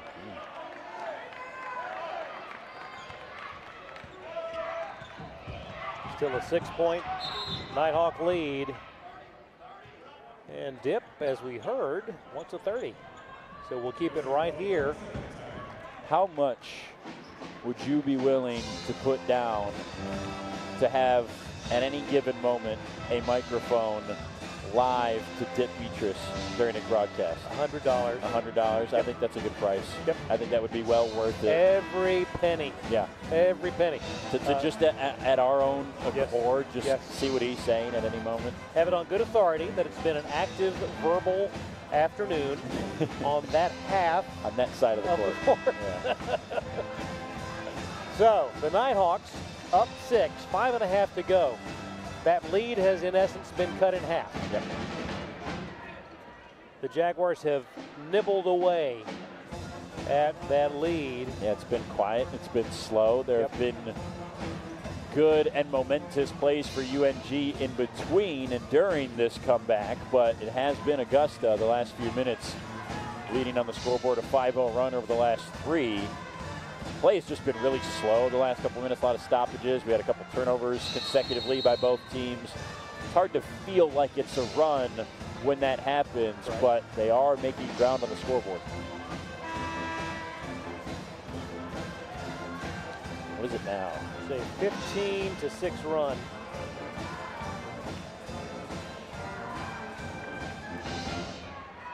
Nighthawks taking the full measure of that timeout and then some.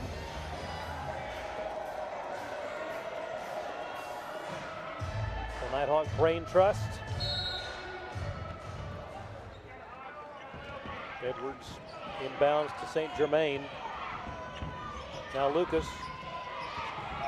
Gardner. And that is the 4th on Caden.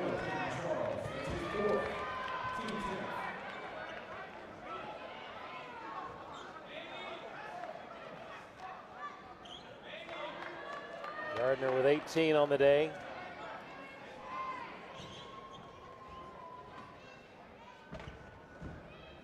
And the last shoot for the Jaguars, Dimitri Gardner.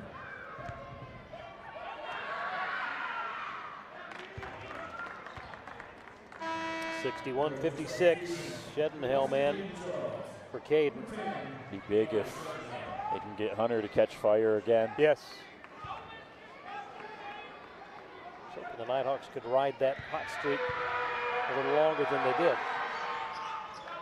It's not that there's no one else on the team who can knock down threes. They've certainly got plenty of players who are talented and capable enough, but your most reliable three-point shooters are A.J. White and Hunter Shedenhelm. And in a game that's been like this, that's kind of dragging its feet to the finish line, threes can feel like 4s down the stretch. 7-0 run, 4-point ball game. Back and forth, AJ and Zach. Hawkinson fakes, makes room, puts it up and scores. Big bucket. Really nice by Hawkinson there. That is some impressive stuff from a redshirt freshman. Inside 5 minutes we go. Clock rolls. 4:44 left as St. Germain answers. He's been all over this end of the floor for them in the second half. Gardner still has 20, but St. Germain up to 17 in this game, and he's had a really big second half for them. Just a sophomore. Hawkinson battling in the corner, taken away by Edwards. This could make it a one-possession game with 4:14 left.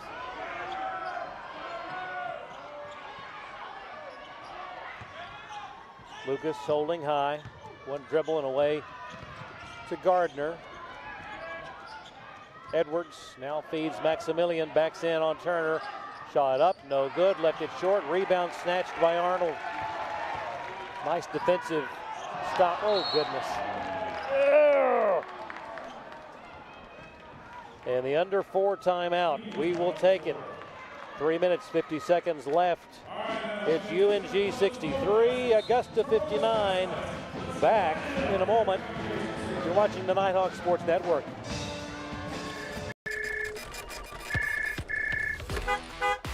Here in beautiful Dahlonega, your home is more than just a place. It's a place you run to.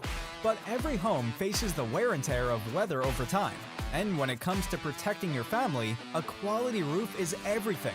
Our team is dedicated to protecting Dahlonaga's families and landmarks alike, with roofs that stand up to Georgia's unpredictable weather and keeps our communities safe and dry. From storm-resistant shingles to energy-efficient options, our roofs are built to last, backed by our product and labor warranties and a commitment to quality that's unmatched. Whether it's a small repair or a complete replacement, we've got you covered, Dahlonega. Call Joshua 19 today for a free consultation. Protect what matters most with a roof you can trust. Joshua 19, proudly roofing Dahlonega, one home at a time. Coverage of Nighthawk Athletics provided in part by Augusta. Nestled in the foothills of the North Georgia mountains, Augusta Golf Club is a true Dahlonega treasure. Let's take a look at one of the little bits of contact. Yeah, Nighthawk fans were wanting a call here. That's Hawkinson and Lucas. Maybe a little bit of acting by Zach, but that was right after Zach's good bucket down on the other end of the floor. And I think there's been a little chatter between him and Lucas didn't take kindly to Hawkinson's bucket in celebration, so that was the retaliation. Got to remember, the nominations for the Academy Awards just came out. Yes, and Hawkinson, I think, feeling a little snubbed. Back to action we go. 3:37 and counting. Gardner in the corner, three-pointer. Goodness, and it's a one-point game. Boy, right out of the timeout. And there's his average, 23. Yep. Shades of game one in this doubleheader. Turner to White, to Hawkinson, to Arnold. Back to Zach, fakes, shoots, scores. Really good pump fake by Hawkinson. Faking up on that right side, switching to the other. Got two defenders to go up with him. Edwards guarded by White, away to St. Germain. Loosely checked by Arnold, now to Gardner. Shedenhelm defends. Germain, three-pointer, no good. Rebound, Big C. Two really good defensive plays there. One by Shedenhelm on Gardner to force the pass and not give him the lane line to drive. And then White is not guarding St. Germain. He's on help side on the right of him and closes out, contests the reversal pass, and makes that a tough shot. And St. Germain misses. All stolen by St. Germain at the other end. Up and no good. Rebound snatched. By the way, I'm looking at the scoreboard. They must have given Gardner just a 2 on that shot in the corner. Yeah, you're right. So it is 65-61. 2:02 left. That makes a difference. Yeah. Turner, baseline, backs in on Maximilian, passes to Zach. He's got the hot hand, fakes, shoots, and he'll go to the line. Zach Hawkinson's been putting in work down low, and both Lucas and Amadison are kind of lost right now on what he's trying to do and where he's going. He's using those pump fakes. Let's take a look, if we could, at the last three from Gardner in the corner. Well, now that was the one from St. Germain. The one prior from Gardner. Yeah, the make right out of the timeout in the right corner, yeah. So the foot must have been on the line. Yeah. I was with you, though, live. I thought it was a 3. We get blocked by the score, by the table here from that specific corner. I just assumed, and you can't. Nicely done by Mr. Hawkinson. 6-point ball game.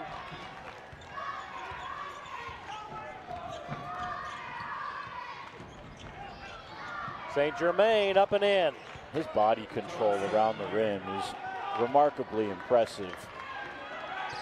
For a bit of a smaller guard, going in there with the towers as much as he has today, he's rarely gotten blocked. And the way he contorts himself, extends the ball away from his body that he's using to shield the ball from the defense. It's not too many sophomores, too many second-year players are doing that. Beautiful feed to Hawkinson, who is fouled unceremoniously.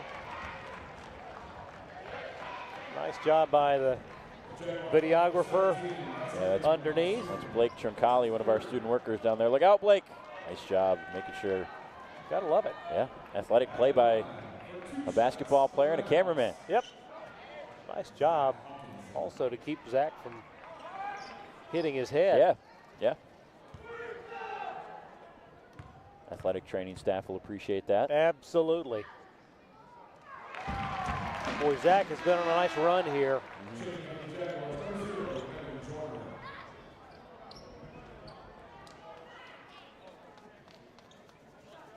One more coming for Zach. And the freshman from Springfield, Illinois, with 1:11 to go, pushed it back to a 6-point lead. Joyner away to Gardner. That was a kick save by Caden. Exactly a minute left. 6 points in 60 seconds. That's Augusta's task right now. Yep. The Nighthawks look to defend. The lob to Joyner, up and in. And the 6'7" grad student from Greensboro by way of NC A&T. His first points of the game. Yep. Been sidelined with foul trouble. He's got 4 right now.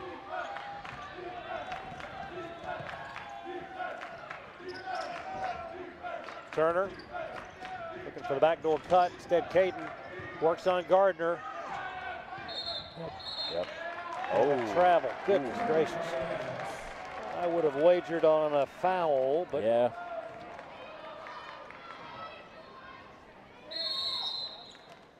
Timeout taken. 37 ticks left here at 5:37 in the afternoon from Dahlonega. Maybe Charles shuffled his feet there a little bit. Hard to tell. That's an unfortunate call for UNG because it's going to go back to Augusta with 37 seconds left and only a 4-point deficit for the Jags. They're only 4 of 12 from deep today. It has not been a key piece of their offense. Not really either side. I mean, Shedenhelm went on the little run. He's 5 of 7. UNG is 58% from deep overall. But this has been a game that's been played on the blocks 100% in the lane tonight. Because one of those threes, the make from half court, to beat that's the, one of the those shot 12 clock. for Augusta. Yeah, you're right. So 37 seconds left. You're looking at the Nighthawk huddle. How about the new NBA rule, the field goal percent savings club? I think we had our first member the other day. I forget who it was. Someone made a 75, 80 footer, you know, at the buzzer of the third quarter. But it's pretty interesting. I've heard some interesting conversations about that idea. You know, J.J. Redick was always the guy who he wouldn't throw it up from 90 feet at the buzzer because he wanted to save his three-point percentage. Right. And, you know, other guys like, I remember Chris Paul and him having a conversation, and Chris Paul said, oh, you don't want to win. You know, I don't want you on my team. You don't want to win. And it's, hey, some people have different motivations. There you go. If you're Redick, you know every shot counts for that career three-point percentage, someone like him. But and speaking of the NBA, there is a word of a high-dollar potential venture to create a competitive league to battle the NBA on the professional level. see what comes of that. The basketball landscape is changing, yep, that's for sure. St. Germain, away to Gardner, drive, shoots, no good, whistle, 22.7 to go. I think if this is on Caden, that's 5 for him. And it is. And it is. Yep, just bumped him from behind. Boy, Gardner and St. Germain have been making their money on drawing that contact, getting the defender on their hip or behind them, shielding the ball, and taking the contact on the back or over the top. And Caden checks out with 20 points and 8 rebounds and a really good game. 2 steals and a block as well. I mean, early in this second half, he was all over the place. In the first half was going back and forth with Gardner. So despite fouling out, it was a great game for Charles in this one. And he's going to have to hope from the bench that his team can hang on and pull out the W. 3-point ball game. Gardner to make it a 2, and it is. So 1 possession game, 22.7 to go. Full court pressure by the Jaguars. Arnold to inbound, got it in to AJ. Now to Turner. Did he travel, or is it a foul? Wow. I'm shocked they called it a foul. I thought it was going to be a travel. And it could have been that the travel was precipitated by the contact from Edwards. Yeah, that's a good call. And that, the 4th, I believe, on Zaire. Boy, you would absolutely appreciate getting this back to a 2-possession game.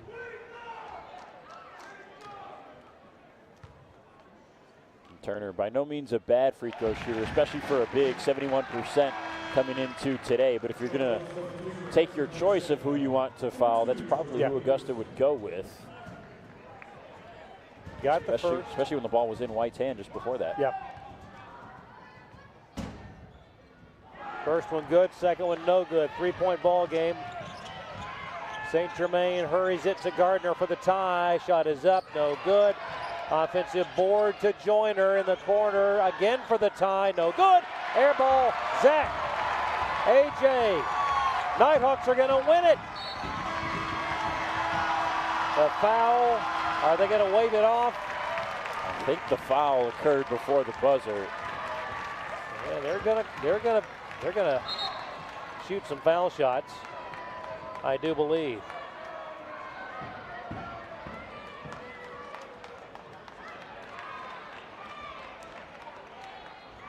The whistle did come prior to the buzzer, but a split second.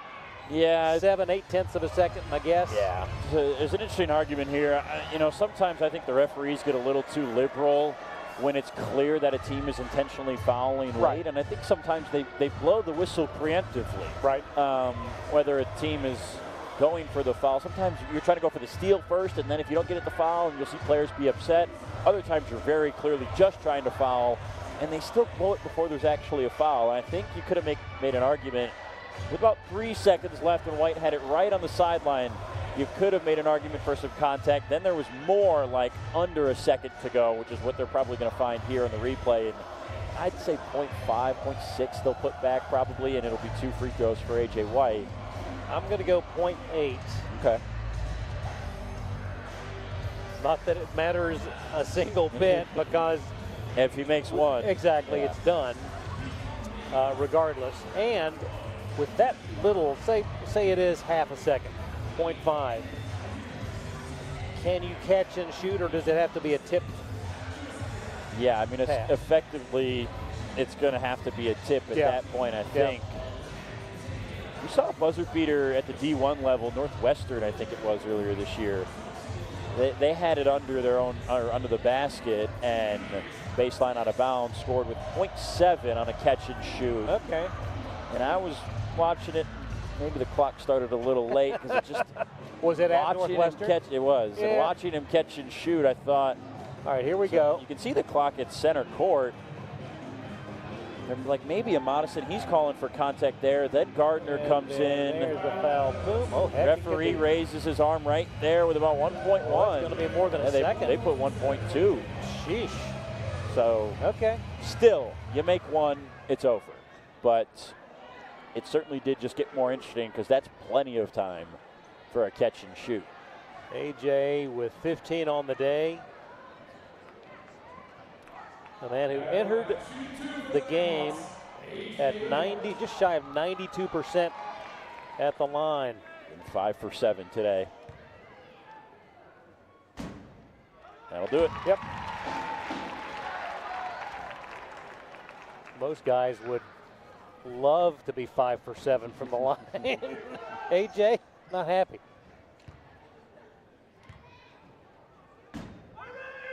Got them both, and it is academic. Oh, and Dip is going to draw up a 5-point play. Don't mind the man behind the curtain. It's not physically impossible yet. You would need the Nighthawks to make the worst decision they possibly could. Foul on a three-point shot that's made, and then you've got to miss the free throw and put back to tie it. Right. And then we get 5 more minutes. Hey. I don't see another way. I guess you could get fouled on the three-point shot, make the first two, miss the second, but then you've got to kick out on the offensive rebound and hit a 3 to tie. So you really need to make the full quarter while you get fouled. Exactly. That's the most ideal situation. That's your best probability here. It's 0.5 versus 0.2. I'm thinking it ends right where it is now. Long heave, and Zach says, I'll take that. Game over. North Georgia vanquishes the Jaguars of Augusta. 72-67, your final score. UNG improves to 13-6. Augusta falls to 11-6. Nice shot in the arm for the men today. Yeah, absolutely. Needed this. Played well, got up early. Augusta, credit them. They really battled their way back again. That's a talented team. They didn't quite get the support they wanted from their role pieces today, but Gardner and St. Germain are forces to be reckoned with in this conference. And, you know, they're going to clip somebody this season, probably in the same fashion they almost did today, coming from behind because of guys like that and the way they played. And it was a good effort from them, but UNG really held strong, didn't give in, made the plays they need to. I thought the defense was really impressive. St. Germain and Gardner still got their points, but the Nighthawks really buckled down on defense in certain spots and played well, and they played aggressive. That was a physical game. That was a bruiser. We mentioned earlier it was played between the blocks and in the lane, and they came out on top. Classic Peach Belt upper tier matchup, and the Nighthawks come out victorious, and you got to see it right here on the Nighthawk Sports Network. On behalf of Brendan Shabath and everyone at the Nighthawk Sports Network, I'm Craig Corbin saying again, your final score, North Georgia over Augusta, 72-67. Good night from Dahlonega.